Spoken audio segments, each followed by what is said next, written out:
सबसे पहले हम आते हैं टाइप्स ऑफ इकोनॉमिक सिस्टम। तो हमारा जो फर्स्ट टाइप है इकोनॉमिक सिस्टम का वो है कैपिटलिस्ट सिस्टम ऑफ इकोनॉमी। क्या है? Capitalist economy. देखिए कैपिटलिस्ट इकोनॉमी क्या होती है? ऐसी इकोनॉमी जिनका मोटिव प्रॉफिट अर्न करना है। क्या है? प्रॉफिट अर्न करना। ऐसी इकोनॉमी जहां पे प्राइवेटाइजेशन को सबसे ज्यादा प्रमोट किया जाता है। किसको प्रमोट किया जाता है? प्राइवेटाइजेशन को प्रमोट किया जाता है। Clear? Privatisation means the all goods and services are produced by the private sector. हमारी इकोनॉमी में कुछ भी प्रोड्यूस हो रहा है वो सब प्राइवेट सेक्टर, यानी बसें भी प्राइवेट चलेंगी, हॉस्पिटल भी प्राइवेट होंगे, स्कूल भी प्राइवेट होंगे, ठीक है, रोड भी प्राइवेट कंपनियां बनाएंगी, रेलवे भी प्राइवेट होगी। That is called capitalist economy. ऐसी इकोनॉमी इवन हथियार भी प्राइवेट सेक्टर बनाएगा। जैसे अमेरिका क्या है? एक कैपिटलिस्ट इकोनॉमी है। आपको पता होना चाहिए कि अमेरिका में जो भी हथियार बनते हैं वो गवर्नमेंट नहीं बनाती, private companies are manufacturing the weapons. उनके जो जितने भी एडवांस वेपन्स हैं वहां प्राइवेट कंपनियां बनाती हैं, फिर वो गवर्नमेंट को सेल करती हैं। तो वैसे कैपिटलिस्ट इकोनॉमी में हम क्या करते हैं? इनका मोटिव ही होता है कि प्राइवेट सेक्टर को प्रमोट करना। और प्राइवेट सेक्टर का मोटो क्या होता है? To maximise the profit. क्या होता है उनका मोटो? Maximise the profit. भाई प्राइवेट कंपनी क्या कोई समाज सेवा करने के लिए आता है? कोई बता दो एक प्राइवेट कंपनी जो समाज सेवा के लिए आई है मार्केट में? नहीं, उनका फर्स्ट प्रायोरिटी कि उनका प्रॉफिट हो। उसके बाद अगर बच गया पैसा, हाँ कुछ है, तो फिर हम समाज सेवा के लिए लगा रहे हैं। और वो भी समाज सेवा के लिए तब वो खर्च कर रहे हैं जब गवर्नमेंट का प्रेशर है। गवर्नमेंट ने कुछ रूल्स बनाए कि हर कंपनी को अपनी प्रॉफिट से इतना परसेंट या अपने टर्नओवर का, अपने टोटल वर्थ का इतना परसेंट सोसाइटी वेलफेयर के लिए खर्च करना मैंडेटरी है, तब कर रहे हैं लोग। बाकी कुछ बहुत से कम लोग हैं जो शौक में खर्च करते हैं, बहुत कम लोग हैं जो सोसाइटी के वेलफेयर के लिए बिना कहे खर्च करते हैं। आ गई बात समझ? तो जैसे इसमें हम देखो की पॉइंट क्या है? पहला प्राइवेट ओनरशिप। क्या है? हर रिसोर्स पे किसका कब्जा होगा?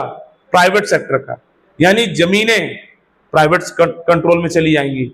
जितने भी हमारे जो रिजर्व है, ऑयल रिजर्व है या हमारे जो कोल रिजर्व है, इन पे किसका कंट्रोल होगा? प्राइवेट सेक्टर का कंट्रोल होगा।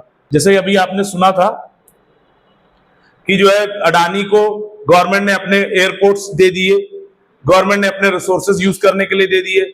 अभी गवर्नमेंट ने जो है काफी जमीन जो है अलॉट कर दी है अडानी को फॉर सोलर पावर प्लांट लगाने के लिए, सोलर प्लांट लगाने के लिए दिया ना। तो गवर्नमेंट के रिसोर्सेज किसको दिए गए? प्राइवेट सेक्टर को। फिलहाल अभी हमारे यहां ओनरशिप नहीं दी गई है। जब ओनरशिप दे दी जाए तब प्रॉब्लम हो गया है। लेकिन अभी हमारी गवर्नमेंट क्या दे रही है? रेंट पे दे रही है वो सब चीजें। कैसे दे रही है? रेंट पे दे रही है। फिर फ्री मार्केट प्राइस मैकेनिज्म। यहां पे क्या है? प्राइजेस मार्केट कंट्रोल करता है। कौन कंट्रोल करता है? मार्केट कंट्रोल करता है। मार्केट का मतलब डिमांड एंड सप्लाई के बेस पे प्राइजेस डिसाइड होते हैं। गवर्नमेंट नहीं डिसाइड करेगी प्राइस। पब्लिक वेलफेयर को ध्यान में रख के यहां प्राइस नहीं डिसाइड किए जाएंगे। यहां प्राइस डिसाइड किया जाएगा मार्केट में डिमांड एंड सप्लाई कैसा है, उसके अकॉर्डिंग प्राइस को डिसाइड किया जाएगा। फिर प्रॉफिट मोटिव ड्राइव्स डिसीजंस। इनका मोटिव क्या है? Profit maximisation. मैंने पहले ही बताया था कैपिटलिस्ट इकोनॉमी है तो उसका पर्पस ही है टू मैक्सिमाइज द प्रॉफिट। उनका पर्पस कभी भी वेलफेयर नहीं होता। उनकी फर्स्ट प्रायोरिटी क्या है? Profit maximisation. तो ये कुछ कोर प्रिंसिपल्स थे उसके। उनके स्ट्रेंथ्स क्या है? क्या क्या चीजें इसमें इन्वॉल्व होती है? Efficient resource allocation. यहां पर रिसोर्सेस का परफेक्ट यूटिलाइजेशन होता है। भाई कोई प्राइवेट कंपनी है तो रिसोर्स को वेस्टेज क्यों करेगी? अगर उसको ज्यादा से ज्यादा प्रॉफिट कमाना है तो जाहिर सी बात है रिसोर्सेस का मैक्सिमम यूटिलाइजेशन करेंगे। They are not wasting the resources. वो रिसोर्सेस को कभी वेस्ट नहीं करते। They are trying to earn more and more from the resources. Resources से वो ज्यादा अर्न करने की कोशिश करेंगे, उनका मैक्सिमम यूटिलाइजेशन करने की कोशिश करते हैं। आप देखिए गवर्नमेंट जॉब में है, एक सिंपल सा एग्जांपल है, ह्यूमन रिसोर्स है हम। अगर हम गवर्नमेंट जॉब में हैं, हम नहीं भी काम करते हैं तो गवर्नमेंट क्या करेगी? बहुत ज्यादा ट्रांसफर कर देगी, इधर से उधर ट्रांसफर ही तो होगा और क्या होगा। प्राइवेट सेक्टर में क्या होगा? आप नहीं काम करेंगे आपको निकाल देगा, अच्छा काम करेंगे तो आपको दुगना पेमेंट भी देगा। तो यानी रिसोर्सेस का मैक्सिमम यूटिलाइजेशन होता है जब प्राइवेट सेक्टर होता है। ऐसा नहीं इसके सारे लॉसेस हैं प्राइवेट सेक्टर के, उसके बहुत से बेनिफिट भी हैं। तो बेनिफिट क्या है? रिसोर्सेस का मैक्सिमम यूटिलाइजेशन होता है। दूसरा, high productivity and growth. Productivity क्या है? इंक्रीज होगी। भाई रिसोर्सेस का जब आप मैक्सिमम यूटिलाइजेशन करेंगे, रिसोर्सेस का वेस्टेज नहीं करेंगे, तो प्रोडक्टिविटी क्या होगी? इंक्रीज होगी। कम रिसोर्सेस में आप ज्यादा आउटपुट प्रोड्यूस कर पाएंगे। फिर है consumer freedom of choice. Private sector के आने से कंज्यूमर को क्या है? चॉइस मिलती है। अभी जैसे इंडियन रेलवे, इंडिया में एक ही रेलवे है, इंडियन रेलवे, जो कि गवर्नमेंट की है। आपके पास कोई दूसरी चॉइस है? बट अगर बाई एयर आपको जाना, यह चॉइस।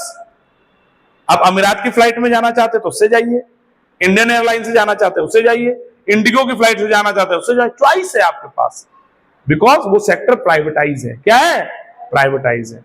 अदर प्लेयर्स भी है मार्केट में, तो हमारे पास चॉइस है कि अगर हमें सस्ते में जाना है तो हम इस वाली फ्लाइट को करें, और हमें लग्जरी अफोर्ड करनी, हम चाहते हैं लग्जरी फ्लाइट में जाए, तो हम अमीरात में जाएंगे, और भी बहुत अच्छी अच्छी फ्लाइट्स हैं। तो ये हमारे ऊपर चॉइसेस है, हमें प्रोडक्ट की चॉइस मिल जाती है, हमें गुड्स में चॉइस मिल जाती है। तो जो कैपिटलिस्ट इकोनॉमी हमें चॉइस प्रोवाइड करता है। क्या प्रोवाइड करता है? चॉइस। हमें डिफरेंट प्रोडक्ट की चॉइस मिल जाती है मार्केट में। आगे, इनकरेज एंटरप्रेन्योरशिप। एंटरप्रेन्योरशिप को इनकरेज करता है, means it promotes the ownership in economy. जैसे हमारी इंडिया की इकोनॉमी ने, मोदी जी ने प्रोग्राम चलाया था, ठीक है, मेक इन इंडिया प्रोग्राम चलाया था। तो मेक इन इंडिया प्रोग्राम का पर्पस क्या था? To increase the number of entrepreneur in India.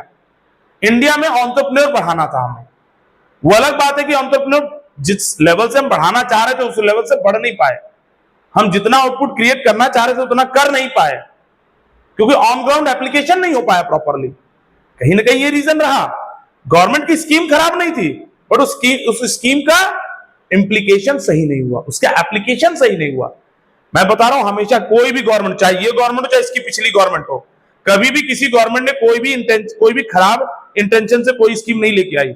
उसका इंटेंशन हमेशा पॉजिटिव रहा है, बट उस स्कीम का एप्लीकेशन पॉजिटिवली नहीं हो पाया। यही रीजन है कि अनसक्सेस रहे प्रोजेक्ट। तो अगर हम प्राइवेटाइज करते हैं, इट मींस हम इंडिया में क्या प्रमोट कर रहे हैं? We are promoting the entrepreneurship. Everyone become a businessman. हम चाह रहे हैं इंडिया में ज्यादा से ज्यादा लोग बिजनेसमैन बने, खुद का बिजनेस डेवलप करें, सेल्फ अर्नर बने। क्या बने? सेल्फ अर्नर बने। सेल्फ अर्नर कब बनेंगे? जब वो खुद का बिजनेस डेवलप करेंगे। तो एंटरप्रेन्योरशिप को प्रमोट करता है, ठीक। फिर आता है, अब इसकी कमियां क्या? What are the weakness of this? ठीक, इनकम इनइक्वालिटीज राइजेस। क्या है? अमीर बहुत अमीर होता जाएगा और गरीब बहुत गरीब होता जाएगा, क्योंकि इनका मोटिव क्या है? Profit making. इनका मोटिव कहीं भी वेलफेयर नहीं है। जैसे आज गवर्नमेंट फ्री में राशन बांट रही है, तो अगर प्राइवेटाइज होगा तो फ्री में कोई राशन क्यों ही बांटेगा? बोलो भाई, वो तो तभी बांटेगा जब उसको कोई बेनिफिट दिखेगा। बिना बेनिफिट के कोई कुछ नहीं देगा। आज तो नेताओं को तो वोट का बेनिफिट है ना, इसलिए फ्री में बट रही चीजें। कल कोई वोट का बेनिफिट अगर खत्म हो जाए तो क्या वो देंगे फ्री में? कोई कुछ नहीं देने वाला।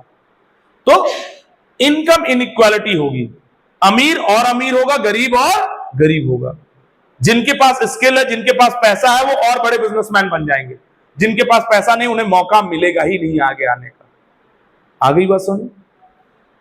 Public goods and goods under produced. कहने का मतलब है, यहां पे हम पब्लिक गुड्स के प्रोडक्शन पे फोकस नहीं करेंगे, यानी हम ऐसे गुड्स को प्रोड्यूस करने पे फोकस नहीं करेंगे जो पब्लिक वेलफेयर के लिए है। जैसे आज की डेट में गवर्नमेंट क्या करती है भाई? हॉस्पिटल बना रही, स्कूल बना रही, पब्लिक गुड्स है, एक तरह से पब्लिक के लिए बनाए जा रहे हैं। किसके लिए बनाए जा रहे हैं?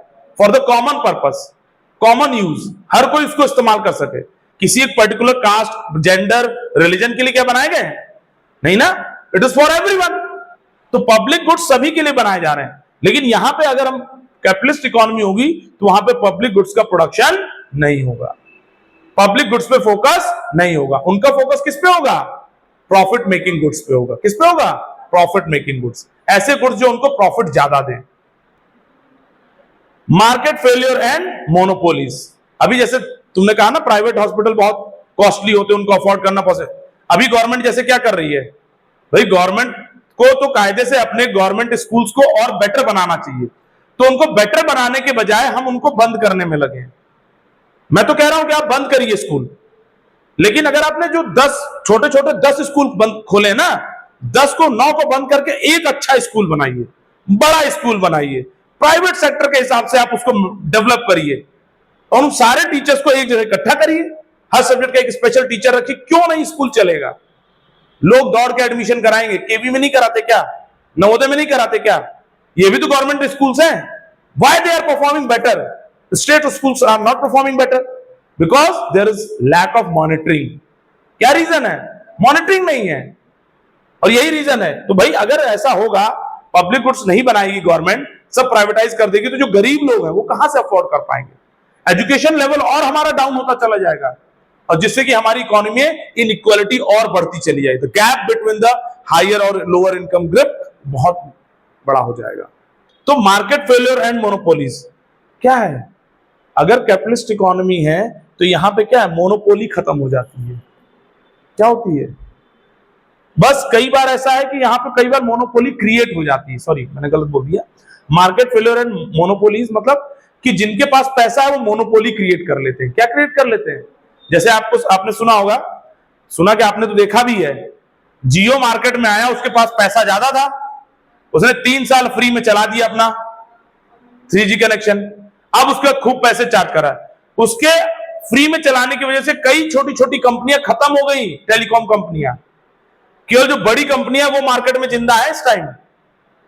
एयरटेल बहुत बड़ी कंपनी थी इसलिए वो सरवाइव कर पाई, नहीं तुम्हें आइडिया, हच, एयरसेल, यूनिनॉर सब खत्म हो गए, कहां है, वेयर दे आर, सब मर्ज हो गई कंपनियां।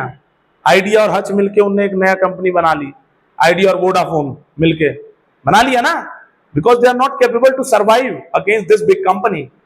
और एक्चुअली जियो चाहता क्या था, मार्केट में मोनोपोली चाहता था, वो चाहता था मार्केट से धीरे धीरे सारे प्लेयर खत्म हो जाएं।